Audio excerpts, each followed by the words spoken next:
안녕하세요. 책사랑방입니다. 오늘도 반갑습니다. 오늘은 인생에 한 번은 유대인처럼 자오모 자오레이 지음 김정자 옮김 펴낸 것은 북귤러브입니다. 세계 상위 1% 유대인의 생각 수업. 유대인의 사고방식은 부에 대한 생각을 완전히 바꿔놓았고 그로 인해 내 인생도 크게 달라졌다. 존 데이비슨 록펠러. 유대인을 모르면 세상을 이해할 수 없다. 알베르토 아인슈타인. 지은이 자오모 자오레이. 초중고생을 위한 독서 지도 교재부터 고교, 대학 입시에 필요한 작문 교재를 주로 집필한다.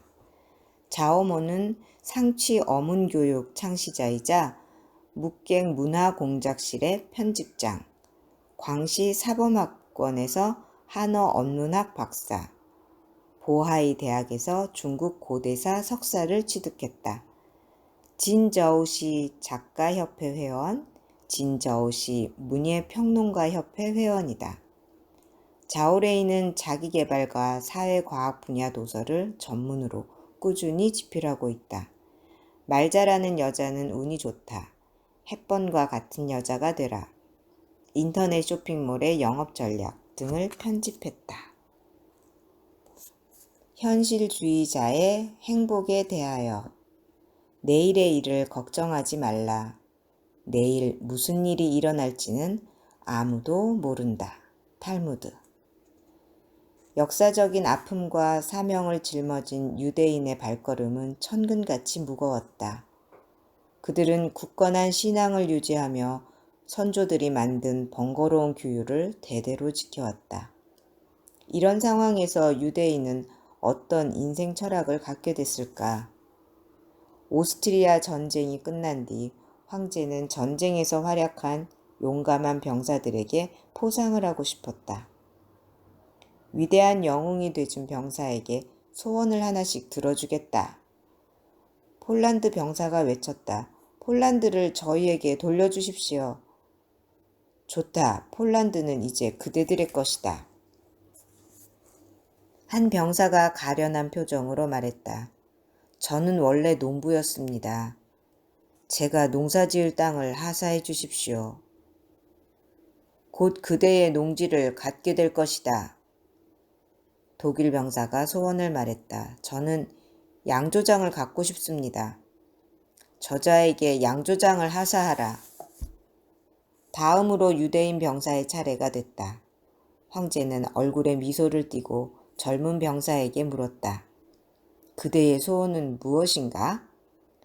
유대인은 작은 목소리로 소원을 말했다. 존경하는 폐하, 저는 살이 잔뜩 오른 고등어를 갖고 싶습니다. 뭐라? 황제는 잠시 놀란 듯 했으나 바로 어깨를 으쓱하며 명령했다. 저자에게 고등어를 주어라. 황제가 떠나자 병사들이 유대인을 비웃으며 말했다. 멍청한 사람 같으니 무엇이든 말하는 대로 다 들어주겠다는데 고등어 한 마리가 웬 말인가? 황제의 호의를 무시하는 건가? 유대인은 평온한 표정으로 말했다. 누가 멍청하다는 건가? 폴란드의 독립, 농사지을 땅, 양조장이야말로 절대 이뤄질 수 없는 소원이네. 난 현실주의자거든. 실제로 얻을 수 있는 고등어 한 마리면 충분하네. 현실주의는 유대인 사고체계의 핵심 원리다. 현실주의는 고통 속에서도 숨 쉴 틈을 찾아주는 아주 강력한 무기다. 현실적으로 살면 최소한 미래에 대한 기대를 품은 채 좀 더 이성적이고 안락한 생활을 유지할 수 있다. 유대인은 일상을 아주 중요하게 생각하며 비현실적인 환상에 기대지 않는다. 그들은 언제나 사회에서 자기에게 잘 어울리는 자리를 찾아낸다. 탈무드는 유대인의 도덕관이 잘 반영돼 있으며 일상생활에서 따라야 할 행동 지침들도 소개한다.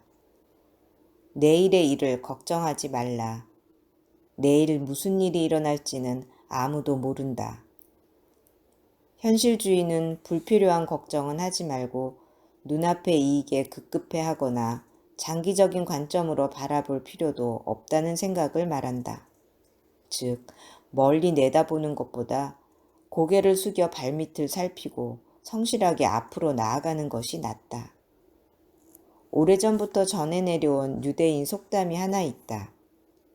아무리 먼 길이라도 한 걸음씩 가면 도달할 수 있다. 아무리 짧은 길이라도 두 발을 떼지 않으면 도달하지 못한다. 유대인은 미래에 대한 쓸데없는 상상을 하지 않는다.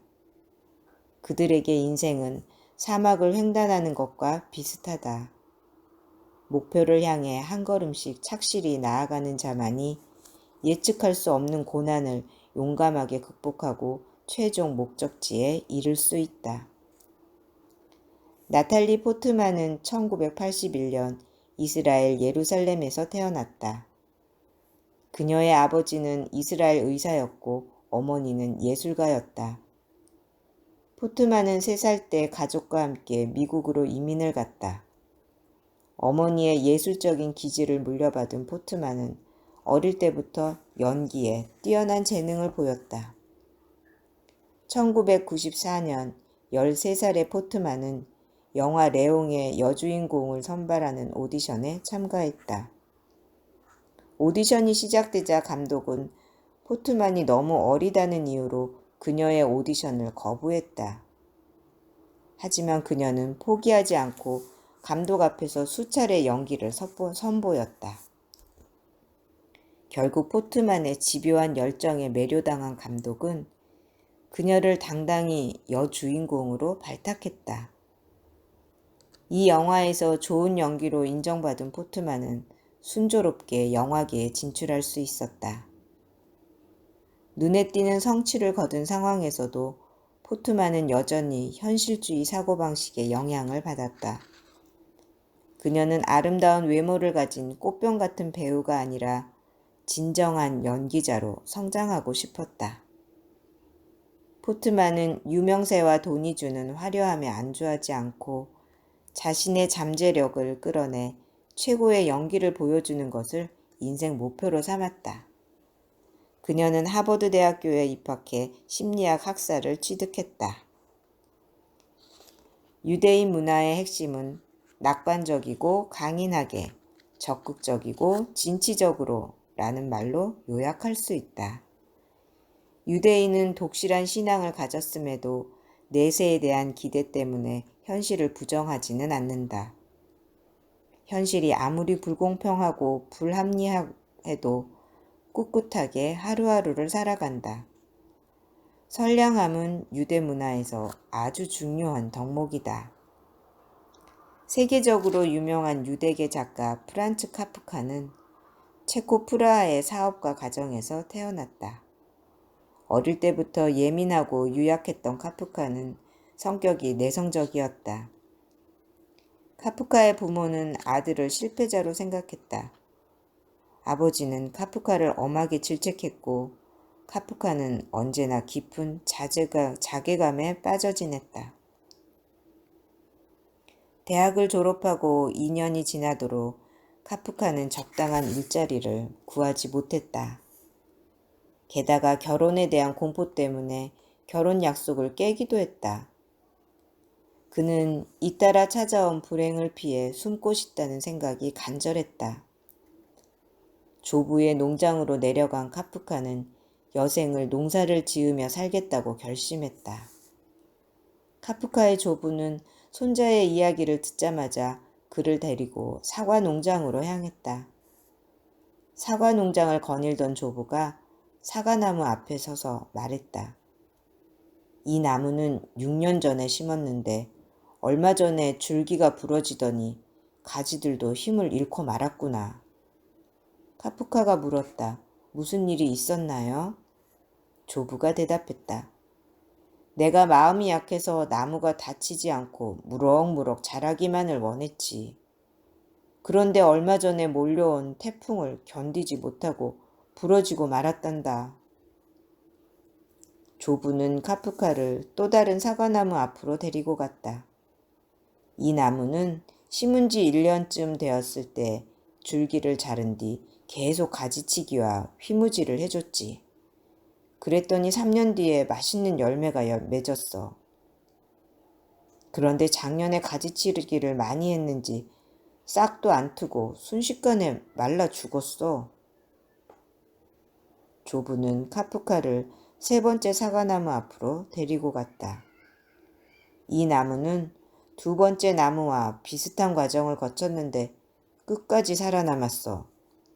자기가 가진 영양분과 에너지를 열심히 열매로 보낸 거야.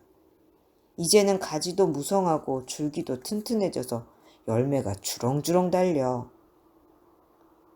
사과나무 세 그루의 설명을 마친 조부는 카프카에게 이렇게 말했다.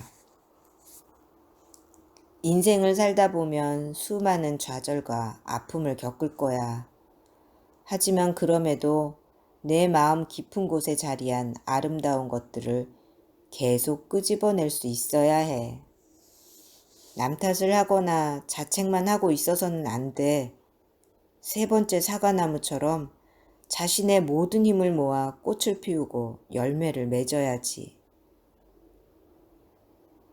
그러면 내 인생도 환하게 빛날 거야. 카프카는 조부의 말을 마음속 깊이 새겼다.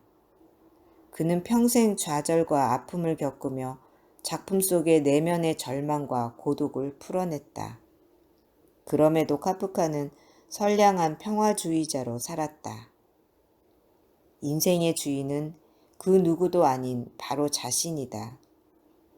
모든 생각을 고통스러운 감정에 집중한다면 고통은 점점 더 커질 것이다.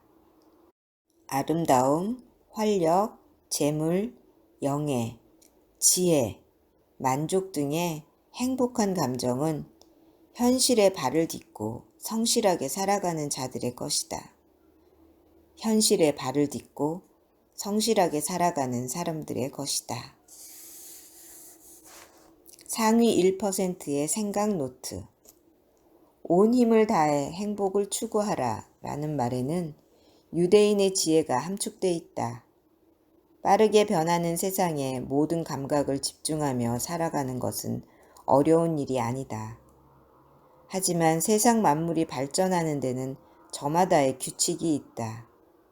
인생을 즐기며 살고 싶다면 자연에 순응하며 매사에 최선을 다해야 한다. 인생을 시작하고 끝맺는 방법을 제대로 선택하는 것이 멀리 있는 미래를 쫓는 것보다 훨씬 중요하다. 여기까지입니다. 오늘도 들어주셔서 감사합니다. 사랑합니다. 축복합니다. 오늘도 당신을 제가 응원합니다.